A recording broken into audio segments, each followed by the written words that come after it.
Mga bagay na yon sapagkat napakarami na po sa loob po ng 9 na taon, marami na pong bagay na pinatunayan sa akin na totally talagang winasout niya lahat ng mga dating buhay ko na nakikipag-saliw sa sanlibutan, kung saan naghahanap buhay, kung ang mga taong kasama mo parang napakahirap pong isipin na tatalikuran ko po yung pinag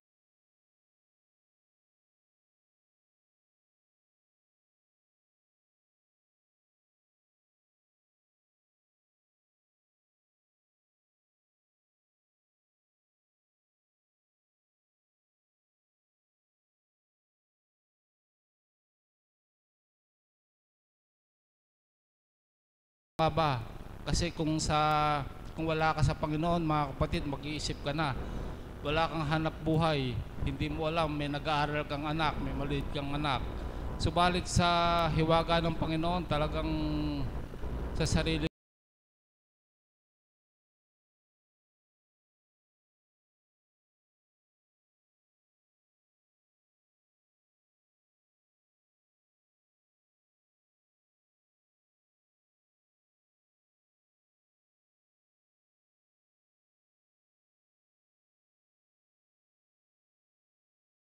dumating yung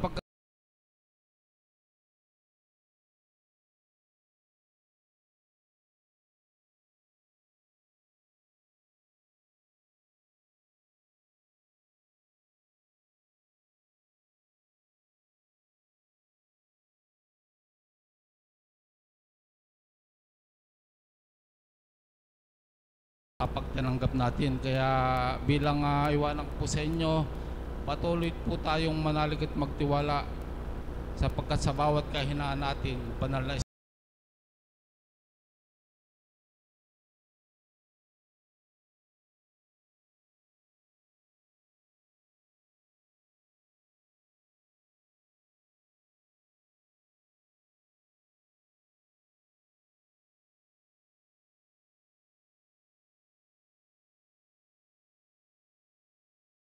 Amen po ba?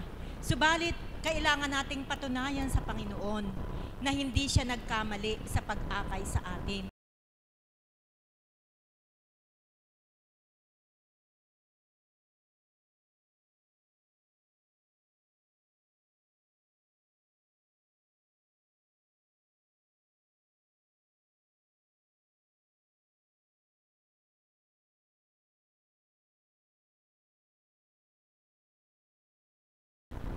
Huli ka. Akin ka na. Akin ka na. Dumarating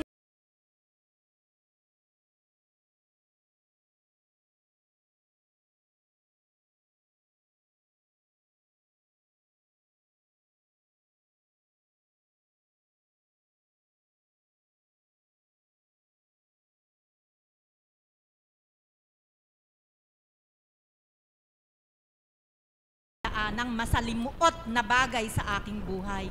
Subalit nang dumating ang takda, nabihag ako ng Panginoon, hinuli niya ako at sinabi niya sa akin,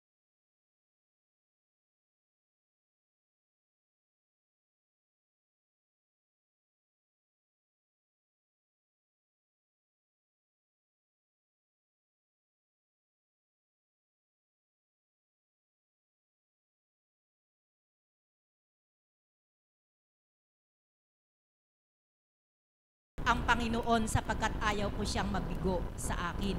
Isa pa pong kapatid ko yung nag-uumapaw ang kanyang kalooban, hindi po pwedeng mawala yung pagkakataong ito. Katulad ko din po, narinig din po niya sa Panginoon ang mga katagang huli ka.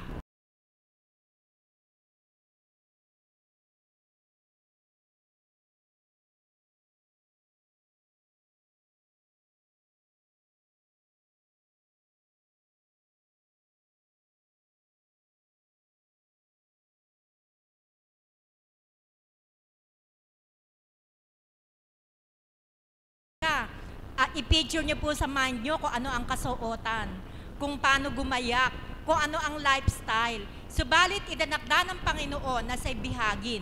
Kaya ngayon pong umagang ito, binibigay ko po sa inyo yung kapatid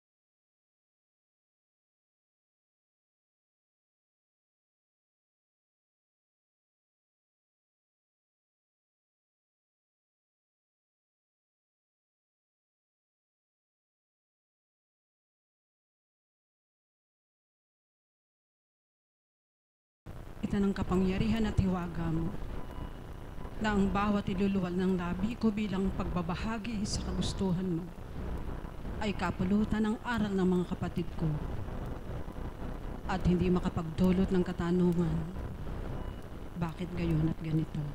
Kundi sa kaparaanan mo, Ama, magdulot ng galak at higit na ikting ng pananampalataya sapagkat nahuli mo sila.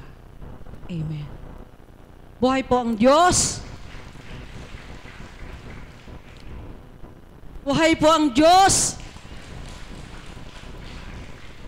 Buhay na buhay ang Diyos!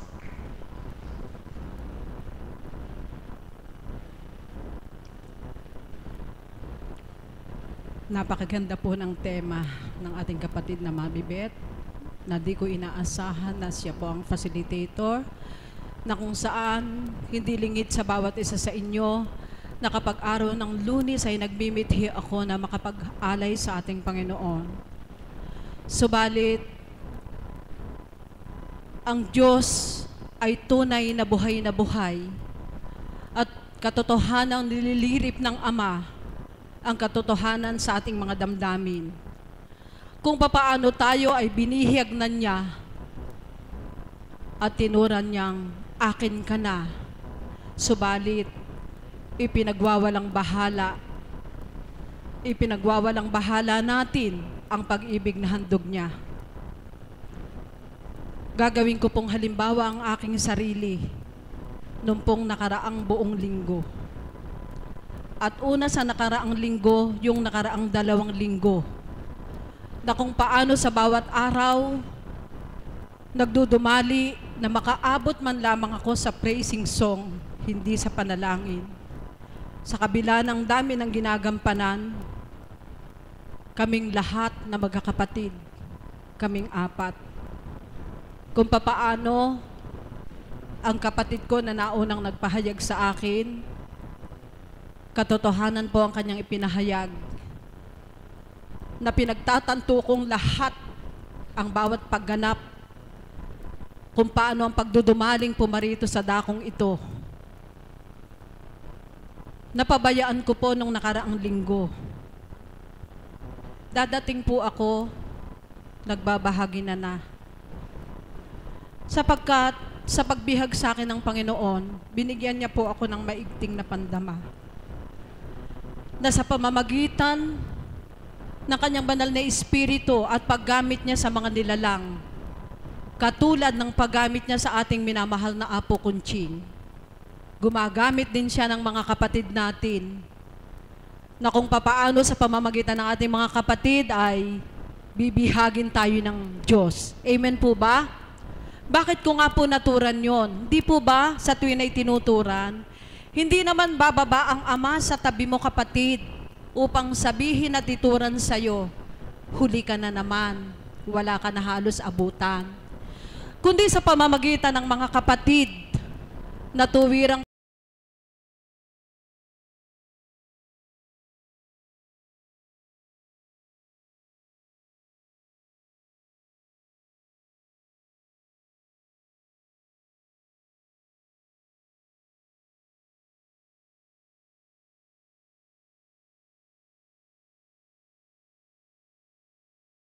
kaya't sa bawat oras, huwag ipagkasala ng sino man. Pinasasalamatan ko ang ating kapatid na si Mami Beth Chico, na kung papaano, kung hindi nabuksan ang damdamin ko, maaaring magdamdam ako sa kanya kung di ko maunawaan at di ako nabihag ng Diyos. Napakabuti ng Panginoon. Paano ako pinagtuturanan ng Diyos sa pamamagitan ng kanyang katauhan kapag ako'y nalilate? Magbibless ako. Aawit siya ng walang tugtog at walang tono. Ang wika niya'y ganito: na late ka na naman. Ang wika ng Ama, kanina ka pa niya hinihintay, walang nagtuturan na siya ay buhay. Nung sumunod na araw, nilate na naman ako, nagmimithi ako, nagpapadama ako sa facilitator, subalit hindi ako tinawag. Umasa ka sa Diyos. Kanina pang maaga, tinatanaw ka na ng kapatid na tagapagpakilala upang paawitan ka. Hinahanap ka ng Ama, subalit wala ka. Palakpakan nga po natin ang Panginoong Diyos na buhay. Ano po ang nais kong maramdaman at maunawaan ninyo? Kapag ang tao'y may pandama at ayaw makasakit ng kapwa, may kaparaanan ng Diyos. Subalit ako namang binihag na ng Diyos, hinuli na niya at sinabi niyang, akin ka. Ano yung karupukan ko sa tuwin ay dumarating? Ngayong araw na ito, mga kapatid, sabi ko sa sarili ko, pagtungtong ng gayong oras, tutugutan ko ng paglalaba, tutugot na ako. Subalit ang kapatid na JR ay hindi ko sinabihan. Aburido ako, hindi ko nadala ng merienda ang kapatid ko. Na sa bawat araw, sa paghahakot niya ng buhangin sa ilog, nakatatlong elf na po yatang buhangin ng kapatid ko. Sapagkat ang mithiin ko'y makaparito sa dakong ito. Gayon din ang kapatid.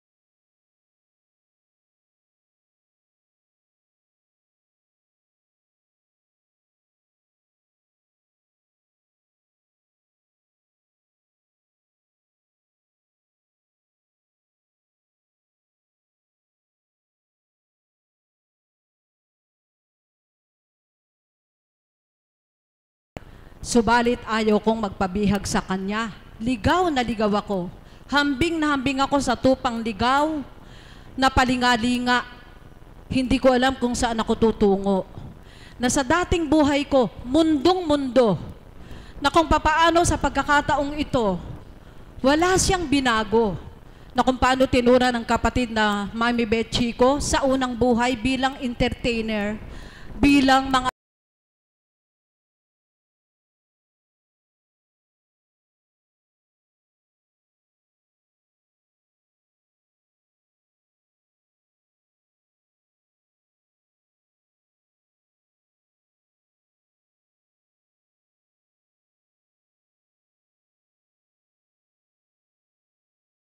lutan ako ng mga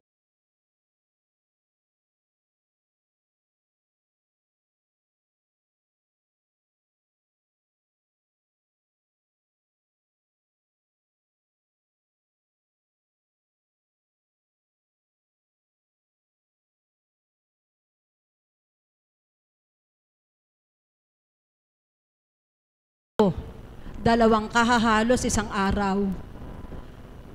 Kung paano naging tupang ligaw, ligaw na ligaw, kung pagmamasdan yung kaanyuan ko, kapani-paniwala po ba na nalulung ako?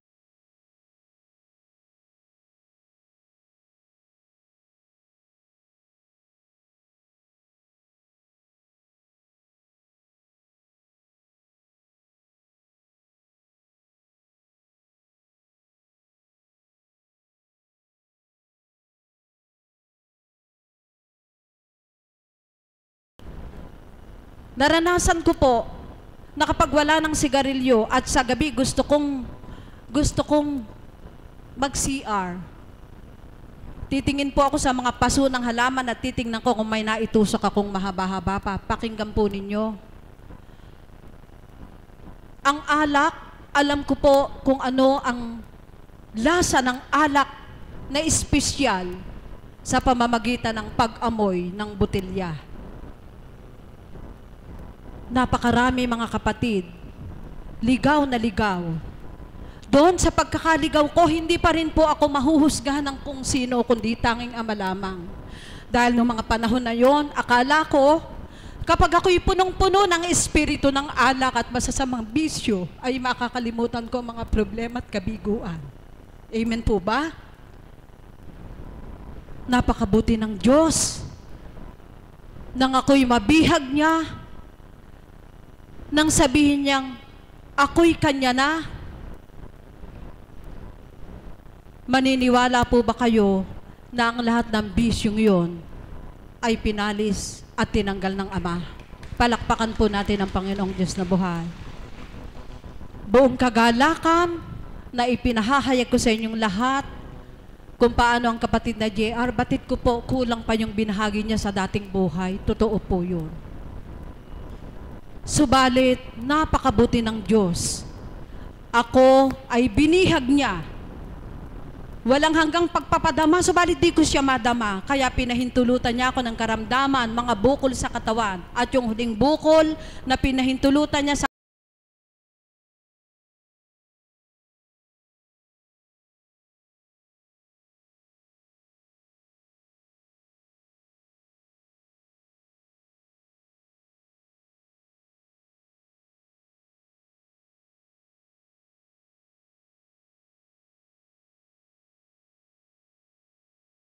kat biyak-biyak na po ang aking tiyan. Purihin ang Panginoon.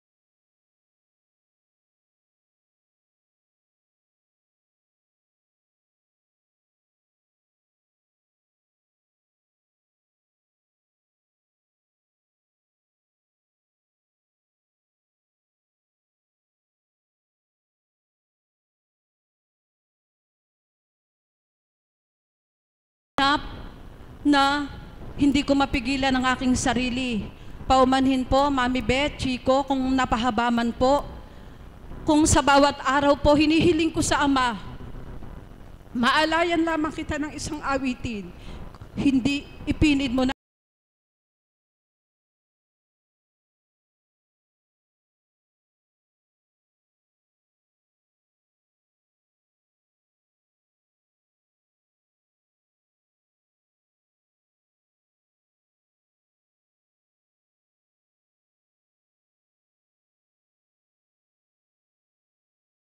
lupaypay. Purihin ang Diyos. Kaya po, kung maaari lang po, sabi nga ni Mami Beth, one at a time ay kantahin kong sabay-sabay ang awiting handog ng banal na Espiritu sa katauhan ng mahal na apong kapahintulutan, katauhan ng Mami Beth ay aawit.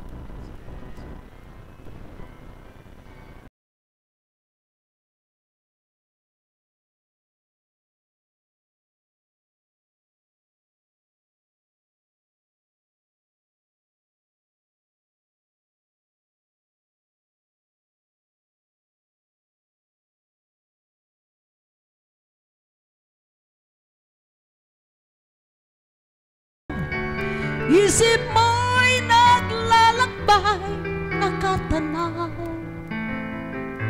sa kawalan.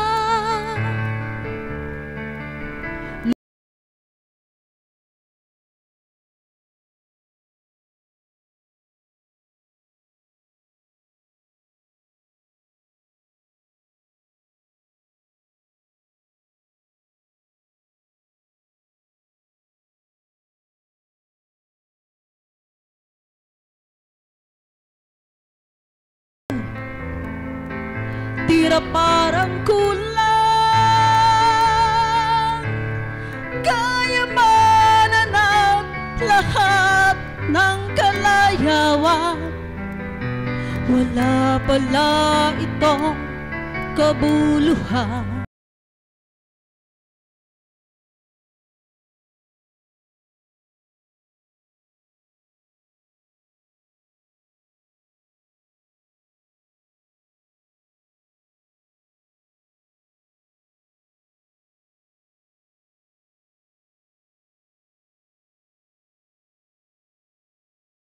Ang araw, dilim ng gabi, darating na naman.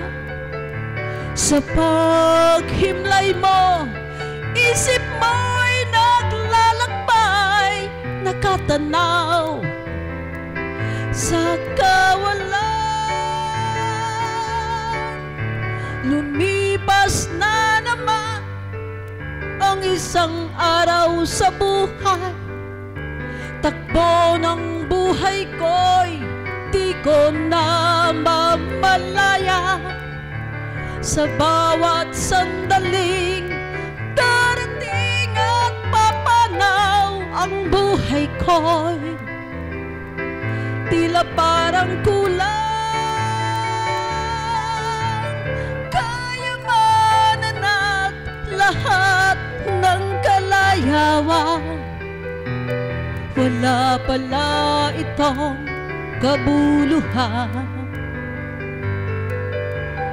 Kung si Kristo ay wala pa sa iyong buhay, para kang isang tupang likaw,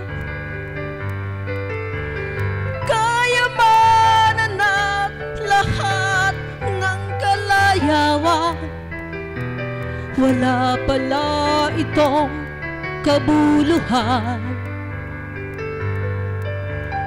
Kung si Kristo ay wala pa sa iyong buhay, para kang isang tupang likaw, kayamanan at lahat ng kalayawan.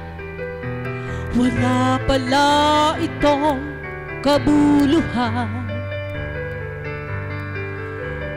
Kung si Kristo ay wala pa sa iyong buhay, para kang isang tupang likaw. Kung si Kristo ay wala pa sa iyong buhay, para kang isang tupang ligaw.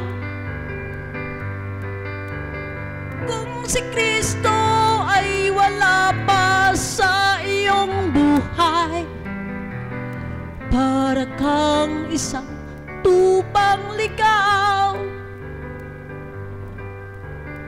Para kang isang tupang ligaw. Para kang isang tupang ligaw. Para kang isang tupang ligaw. Para kang isang tupang ligaw. Salamat po, Ama. Salamat po sa Panginoon. Salamat po. Salamat, Tita Mirna. Narinig niyo po ang kanyang pagbabahagi. Ano po, kung atin nga pong lilimiin, hindi lamang po siya ang ganun ang pinagdaanan. Halos karamihan naman po talaga sa atin pinulot na ng Panginoon sa putikan. Talagang, eka nga po marami tayong mga ugaling karumaldumal, hindi katanggap-tanggap sa Panginoon. Subalit, napakabait na. Humana pa rin siya ng kaparaanan upang tayo'y mahanap niya at mabihag niya at sabihing tayo ay kanya na. Isa pa pong kapatid ko ang tatawagin ko, nabatid ko po na siya rin po ay bihag na. At narinig na rin po niya ang muntintinig ng Panginoon na huli akin ka na. Palakpakan po natin ang buhay na Diyos para po sa kapatid nating si kapatid na Ernie.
Isang magandang umaga sa patanghali na ito.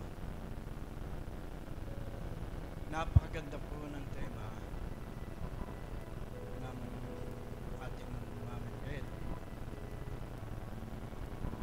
Dahil alam ko po na hindi ako kundi tayong lahat ay mahal ng Panginoon. Maging ako, maging kayo.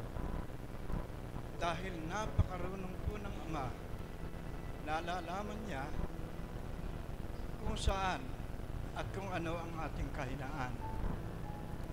Kaya gumawa po siya ng pamamaraan para tayong lahat ay maakay dito sa loob ng tambalan. Minamahal ko mga kapatid, kay pala mapapansin nyo na halos hindi ko mabuksan ang aking bibig. Dahil ito po ay sa laki ng kagalakan na nag-uumapaw sa aking katauhan. Dahil sa pasimula po, hindi nyo na itatanong, isa na akong lingkod ng simbahan. Dala po ng ang tao ay talagang ganun yata, tumatanda, humihina ang pangatawan, at dumating po roon sa puntong hindi ko na makayang lumuhod. Napansin po ako nung ali ko, kapatid, hirap na hirap ka ng lumuhod. Ba't di ka pa magdesisyon? Siya nga kakuwe, kaya lang kumukuha ko ng tiyempo. Tanda-tanda ko po noon,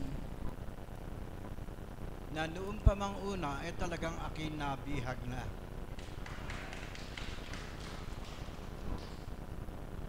Dahil noon po, naging laman na nga ako ng simbahan. Lahat na ata halos ng panunungkulan sa simbahan, akin ang napasukan. Naging adorasyon po ako, adorasyon aktor ng Pilipina. Naging miyembro po ako ng PPC sa simbahan at naging lay minister pa nga po ako, EMDC. Pero dala nga po noong hindi ako makaluhod, yan po namang mga EMDC, batid nating lahat na pagdating ng Huwebes Santo, naghuhugas ng paa ng mga apostoles. Kami po noon isa-isang hinuhugasan ng paa. Pagkatapos po noon, aakyat kami sa kumbento at kami maghuhuling hapunan. Sa pamamagitan po noong paghuhugas ng paa at paghuhuling hapunan, isa pong pamamaraan yan kung papaanong kami ay hinuhuli. Hinuhuli na po kami noon. Alam po namin noon, isang pamamaraan yun na doon kami pinararan sa pagsasakripisyo ng ating kaparian. Bagay na tinitingnan naman naming malaking utang na loob, ginagamit naman po ng Ama ang ating kaparian para kami hulihin at mailapit sa Kanya. Nagdaan po ang mga araw. Dumating na nga po roon sa punto hindi ako makaluhod. Pumasok po sa isip ko na baka mamaya ay sabihin noong nakakikilala sa akin, ano ba yan? Apostolis hugas pa alam ba yan? Apostolis kain lang ba yan? Masakit po sa loob ko yon. Dahil noon po, hindi pa ganito kalalim ang nadarama ko. Baka po, natakot po ako na baka yung pinaglingkuran ko ng mahabang panahon, malagay na lang ng pagganon. Dahil kung ako po ay mabuisit noon, talagang matagal po bago maghilom. Kaya nagdesisyon po ako noon na bumaba sa pagka-lay minister. Lahat po ng tungkulin, iniwan ko. Ganoon po akong napababa sa panunungkulan sa simbahan. Sapagkat ang Panginoon ay talagang napakarunong sa lahat. Napansin po siguro na minsan makasimba ko, minsan maliban ako. Gumawa na naman po ng pamamaraan para aking mahuli. Pinasakit po ang tuhod ko, hindi ako pinalakad. At saan nga po ako napunta? Dito na nga po ako napunta. At kayong lahat na nauna nang nagpunta rito, nakita nyo ang kadakilaan ng Panginoon. Unang punta ko pa lang po dito, sa pamamagitan lang po ng pakikinig ko ng mga banal na mensahe na inihahayag ng mahal na Apo. Noon din pong araw na yon, pinatayo ako at pinalakad ako ng Apo. Purihin, purihin. Purihin ang Ama sa kanyang kadakilaan. Nahuli na naman po ako. Nabihag na naman po ako at doon po sinabing, aking ka. Bakit ka lumalayo?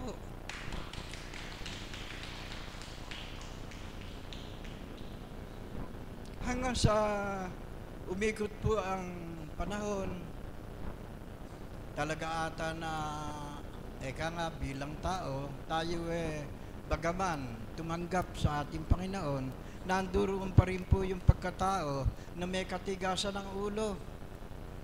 Bagaman pinagbawalan na akong magtrabaho, pagka ako'y nakakalusot, nagtatrabaho pa rin po ako. Heto na naman po, binigyan na naman po ako ng palatandaan ng Panginoon. Umihi ako ng dugo. O de, balik na naman po ako rito. Dito na naman ako sa mahal na Apo dumulog. Nakagayak na nga po noon pati yung dugong isasalin sa akin, pati kwarto, o operahan na ako. Nang tanongin po ako ng Apo kung paano ang resa, sinabi kong ganun. Hindi ko na po pahaba ang lahat. Ilang taong ka na kapatid? Kahiyahiyaman po sabihin noon, 76 na ako. Natawa mahal na Apo, para po bang nahulaan ko, ano pa kaya ang gusto nito? Marami ng bonus natatakot pa yata. Yung po ang pumasok sa isip ko noon, kanya dan tanungin ako kung saan ako magpapagamot. Matuling ko pong sinabing dito, dahil dito ako naniniwala na dito ako gagaling, dito ako lalakas. At yung mga pamamaraang yun, naging sangkala na lang kung papaanong lalong lalalim ang aking pananalig at paniniwala. At hindi naman po ipinagkait ng Ama. Doon po sa sinabi ni Apo na sa loob ng 1 buwan magkakaroon ka ng kagalingan, magkakaroon kayang kaginhawahan. Alam po ba ninyo mga minamahal na kapatid, purihin ang Ama. 1 linggo pa lang po nang haplusin ni Apo, mapalad kayo kakapatid.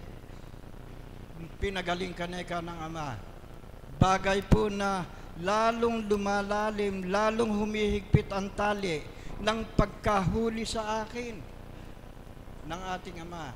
Kaya siguro po kung napapansin ninyo sa kabila ng aking, kumbaga man may nararamdaman akong kahinaan, patuloy at patuloy po akong nagpupunta rito dahil nahihiya na po ako sa Ama na baka sa pangatlong pagkakataon hulihin na naman ako at hindi lang po ibilanggo bilang pagtanaw po ng malaking utang na loob sa Ama.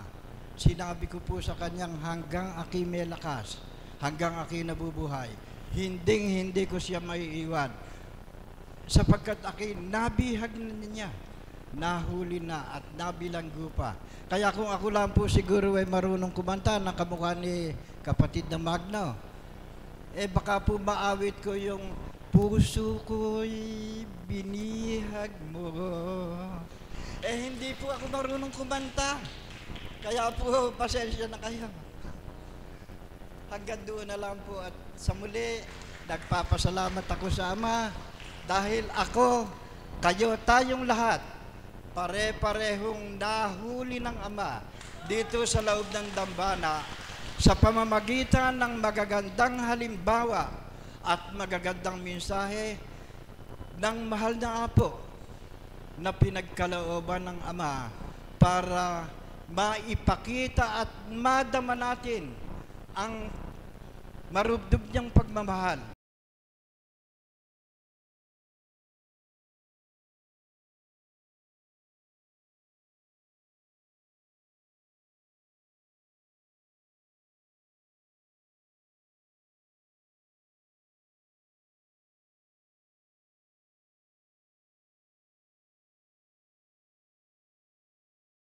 Ginagamit ang Ama para akayin tayo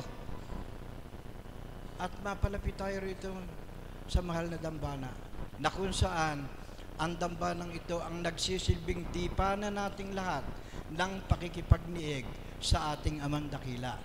Muli po, magandang umaga sa inyong lahat sa pahapunang ito. Marami po salamat. Salamat kapatid, napakaganda po ng kanyang mga pahayag. Alam niyo po, espiritu po talaga kapatid na Ernie, sapagkat hindi pa man po kayo tinatawag, pinahanda na po ng banal na espiritu ang isang awitin na hinihiling niya na awitin nating lahat. Kaya kanina pa po, pinagaya ko na po yung kopya ng awitin para umawit po tayong sabay-sabay tungkol sa pagbihag na ginawa sa atin ng Panginoon na pangungunahan po ng ating kapatid na Pilar. Pakiusap lang po ng Panginoon, makiisa po tayong lahat sa awitin.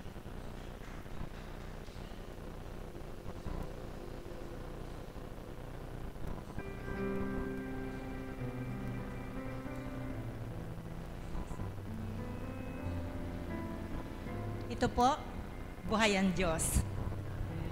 Purihin, purihin, purihin ka, Ama, sapagkat kanina pa rin po ako nagmimithing. Awitin yan, Mami. Kaya, Ama, muli salamat sapagkat talagang binihiyag mo na po ang puso ko. Mithing-mithig awitin ang awiting ito.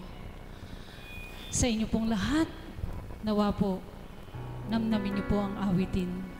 At tunay nga pong tayong lahat ay binibihag, Panginoon.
Sumpa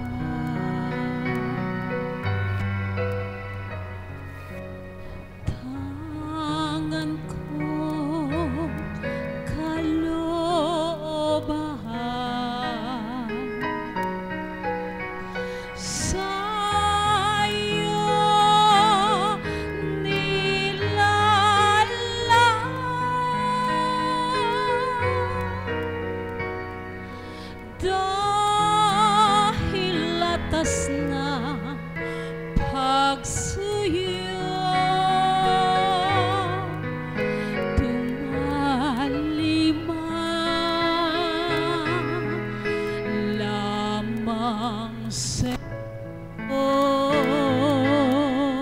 Tayo pong lahat. Sa iyo lamang ang puso ko. Sa iyo lamang ang buhay ko.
Salamat po.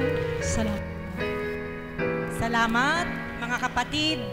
Nawa po, ito ay naging mabunga para sa ating lahat. Para na po tayong nag-attend mini recollection. Pero meron po tayong commitment kay God bago po magsalita ang ating mahal na Apo. Gusto ko lamang pong makintal sa kaisipan ng bawat isa bago po tayo umuwi sa ating tahanan, yung ating pong sumpa, ay tinanggal na pala, sumpa sa Panginoon na siya lamang talaga habang tayo ay nabubuhay. Nawa, walang mag-break nung ating commitment sa ating Panginoon, kundi ang maging hangarin ng bawat isa, hindi tayo ma-detach sa ating Panginoon. Maraming salamat po sa mga nagbahagi at nag-alay ng awitin. Magsitayo na po tayong lahat at sama po nating awitin ang panalangin tinuro sa atin.